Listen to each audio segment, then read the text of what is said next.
Hello, and welcome back to the Redhedge Podcast. As usual, I'm here with Voon, one of the partners at Redhedge. And in this case, we are going to talk about our outlook for 2024 and in general an update of this 2023. A bit of a difficult year for the credit market. Well, you can look at it a different perspective. Definitely a year to discuss about. That would be in the books of history, a year where we really witnessed a transaction from negative interest rate to positive interest rate, a year where the dominant flow were from less sophisticated individuals, such as private banks, rather than pure institutional clients.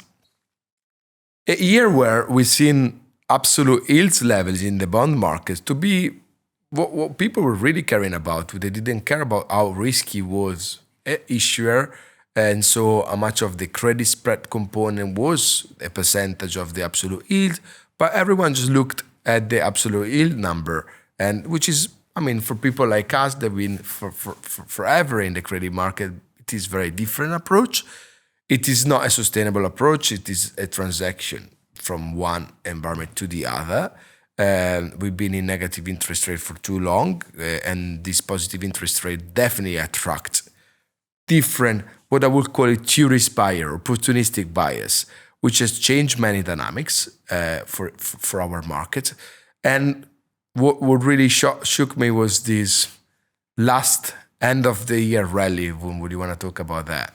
Yeah, I think in November onwards, the market really started to put on a very, very positive or even euphoric outlook, isn't it?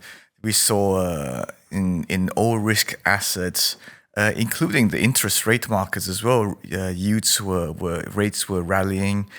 So is credit spreads rallying to the tights of the year, and equities as well going to the highs of the year, where the market started to price in almost a full force of central banks pivoting.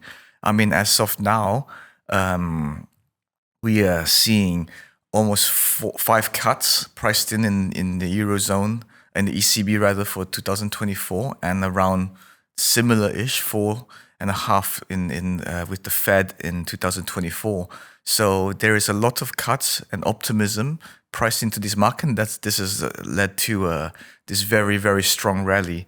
Obviously, expectations for inflation keeps coming lower, as we can see from inflation swap pricing and break-even pricing. So this has given this market a huge feel-good boost. But from our point of view, does it mean that these markets, spreads levels for credit, where we are particularly focused on, does it mean that spreads are currently a bit too tight now? Is there value, in credit spreads going into 2024, considering of all the major themes or the risks and the outlooks for next year? So my base case is, and I may be wrong. Market is proving me very wrong right now, and we not act to this theory. Just a theory that I have is that the toolbox of the central banks, it is very limited right now, and anything that they may do to combat a recession or any problem, it is inflationary by definition. We generate inflation, right? The least aggressive tool that they have is cutting rates. So it is very aggressive. It is expected. So cutting rates, it is the tool to face a potential recession. Now, if market is right, there are 2 possibilities. That a big, strong recession will come in the next few months, in the Q1 of 2024. It's possible, less likely. From my point of view, a strong recession right on the back of the beginning of the year, or credit spread are too tight, because it will come later and the central bank predicts this to happen, and they cut it to avoid that to happen at all. But for this reason, credit spread are too tight regardless. So there is something in this. So the market is so positive that thinks that central bank will cut because the recession is not happening, and they almost want central bank to cut because otherwise recession would be caused by the central bank not cutting themselves, which I think it isn't really a case because it is a fact, right? You have massively and very fast increased the cost of funding. And a lot of business in the negative interest environments were based on a very low cash cost. The idea is the cost of debt was so little that using debt was a no-brainer. So it cannot be unseen in the future. Default rate cannot be staying at the same level that they are now, one way or another. Those things are way less elastic than they were in the past, I think, just because negative interest rates refinancing can create big caution for a lot of people very fast. And in any case, the projection of those, the revenues of those and the net income of those entities will be lower in the future. So it is not such a case where just because they're cutting rates is a good thing. We have so many variables, such as, for example, BTP Bund spread. Again, another inconsistent here with the market pricing. If we think the central banks are going to cut, okay, and we think there is no problem, there is no point to keep running the reinvestment of the PEP. So we know the reinvestment of PEP, the pandemic program has been one of the stronger one, managed to give the market to survive because they're buying above 10 years of maturity. So, you can buy very little of something and sustain a issue quite a lot. And this is constantly happening with the BTPs, okay? BTP Bund spread has to be yet test the fair value without central bank buying, okay? So if you expect PEP to end, because you expect cut to happen, BTP Bund should be wider, to say the least. And it's not, the inconsistency of all of those things tells me and signals me from my experience there is a very big short squeeze which generates euphoria. No one really wants to fight the end of the year. No one has the bullets in their basket to basically go against a big strong wave. Everyone kind of knows it's wrong, but people are long and wrong, they say in the market. And why would you trade against your own book? Why would you trade against your own positioning? So they just ride it, but I think it's a matter of when. And I'm not saying that we're going back to levels where it's unhealthy. I think and I expect an healthy repricement of the market just because it is unhealthy right now, this squeeze. And then people can decide. They will filter out some of the tourists, this reprice, but I don't know if you agree. Is it a matter of when for you, or is there a scenario where we keep rallying? Of course, anything could happen, but I agree with most of your points, Andrea. It's I think they are all spot on. Like earlier on, you mentioned how many cuts are priced in, and to me, it's almost paradoxical because if with this many cuts priced in, it's as though the market is almost semi-expecting some sort of recession. To me, it doesn't feel like we can have more cuts priced in without having, a more chances of a recession priced in, which means that the risk assets should probably not trade around here. And like you said, it's also a matter of timing. I don't know how long this market euphoria could last. It's it could last a while, and people continue to dance until the song stops, so to speak. Yeah, I also believe that we are kind of into a late cycle in credit, where we've enjoyed a lot of the good fundamentals, underlying fundamentals in credit, in particular central bank easing. But obviously we've come off of that, and the ECB and the Fed have started quantitative tightening as well as with the rates coming up. And going into 2024, we are about to see a maturity wall, i.e. a lot of bonds, both in IG and high yield, will mature sometime in 2024, which requires them to be either repaid or refinanced. And this refinancing risk starts to become more and more real because I think more so in high yield than than in IG.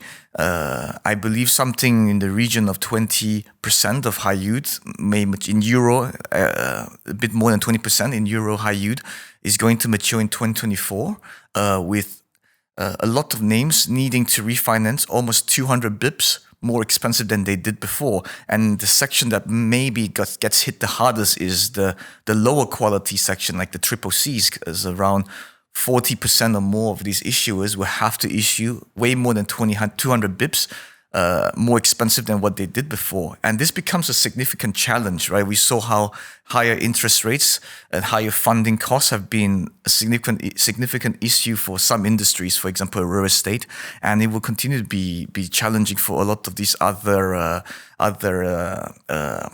issuers, especially in high yield.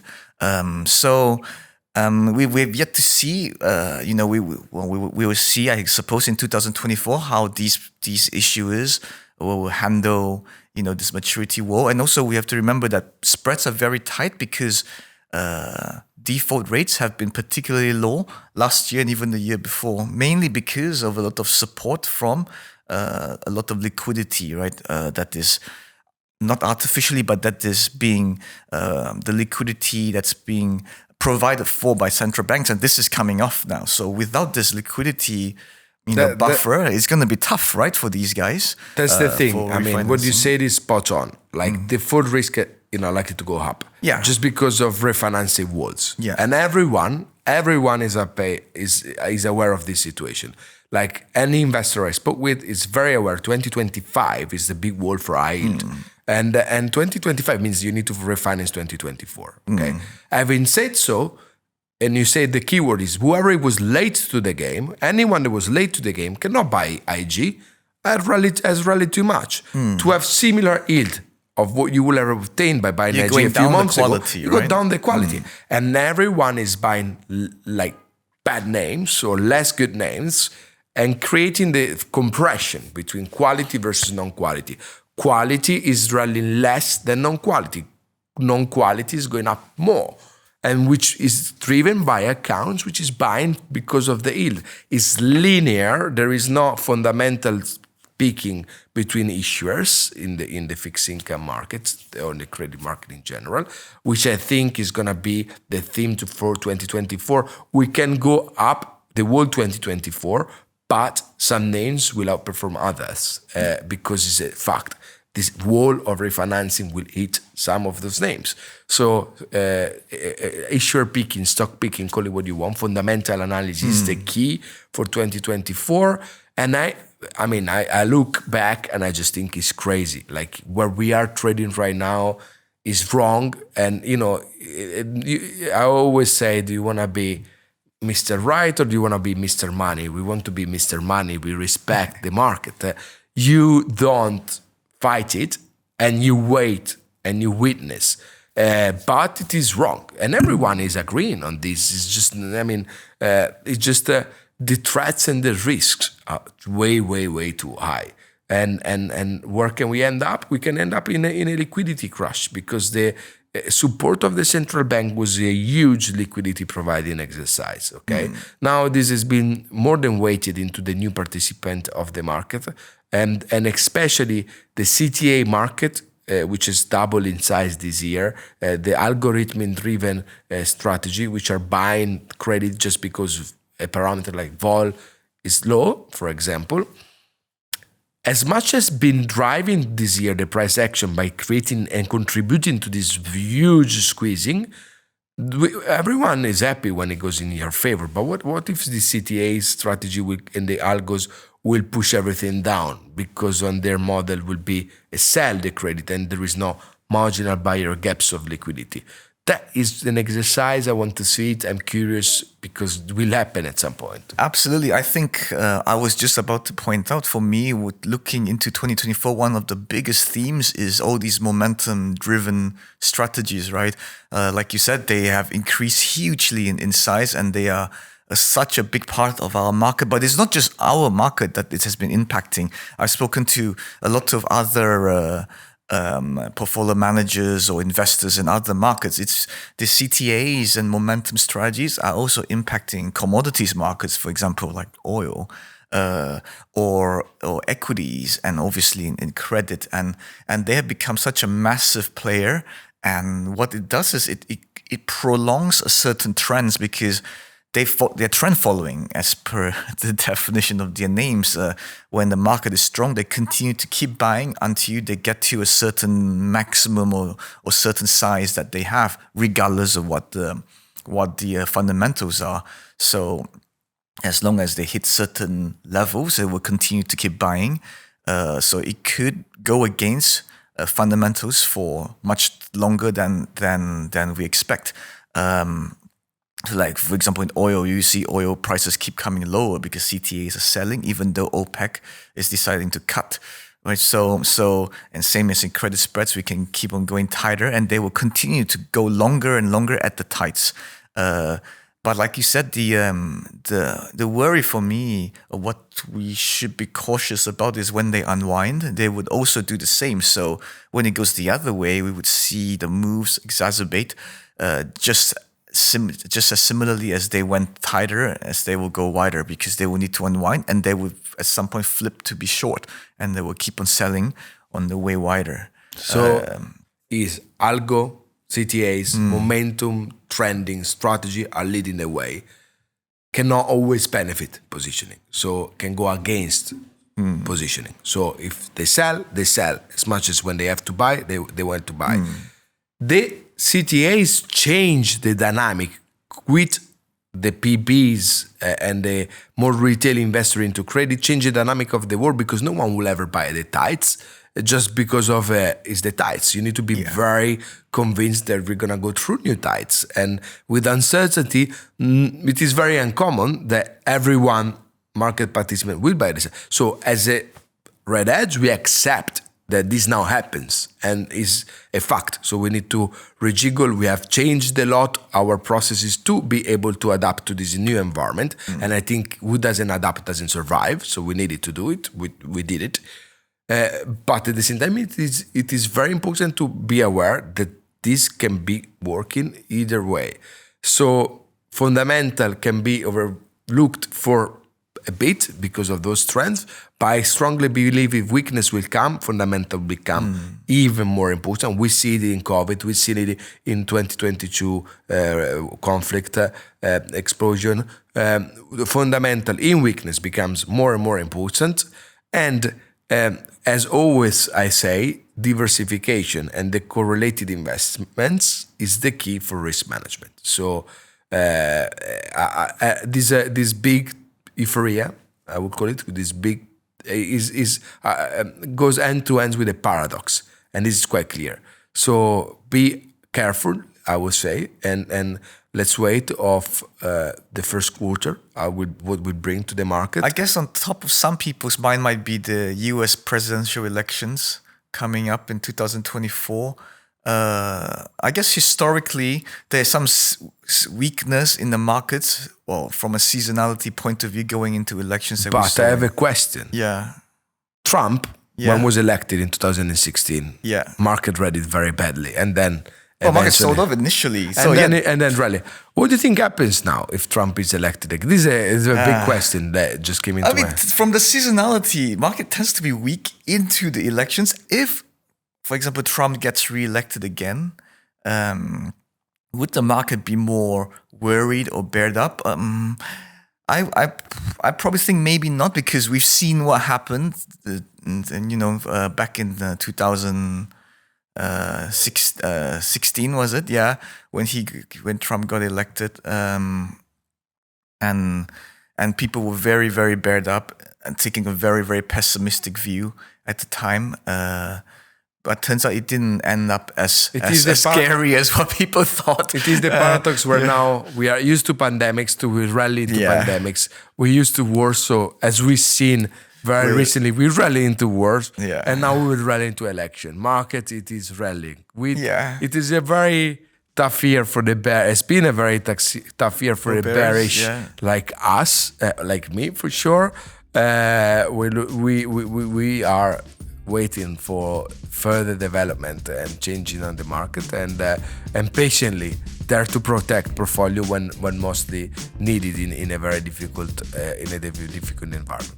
Having said so, thank you very much, Voon, for your input. Thank you very much, everyone to listen, and speak to the next update. Goodbye. Thank you. Goodbye.